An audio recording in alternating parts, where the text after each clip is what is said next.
Angkatan Laut bersenjata Yaman menyerang kapal tanker minyak Inggris Marlin Luanda di Teluk Eden pada Jumat 26 Januari 2024. Kini beredar di media sosial rekaman suara awak kapal tersebut saat Yaman berhasil membakar kapal mereka. Suasana mencekam pun terasa karena suara panik dari awak kapal. Awak kapal Marlin Luanda itu melaporkan bahwa kapalnya terkena rudal dan terbakar hebat.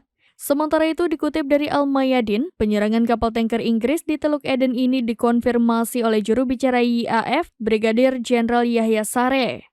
Rudal-rudal Houthi itu pun membuat kapal tanker Israel terbakar hebat dan berkobar-kobar. Serangan terhadap Marlin Luanda menandai pertama kalinya sebuah kapal Inggris diserang oleh pasukan Yaman.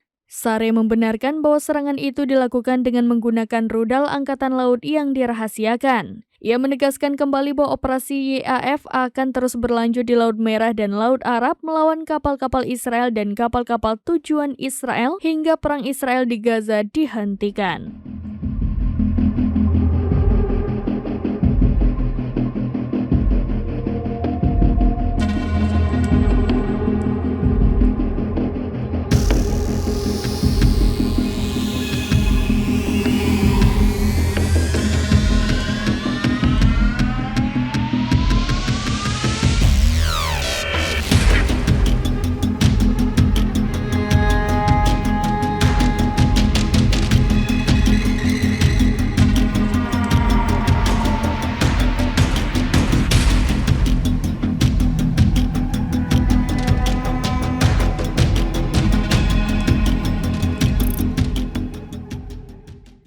Download Tribun X sekarang, menghadirkan lokal menjadi Indonesia.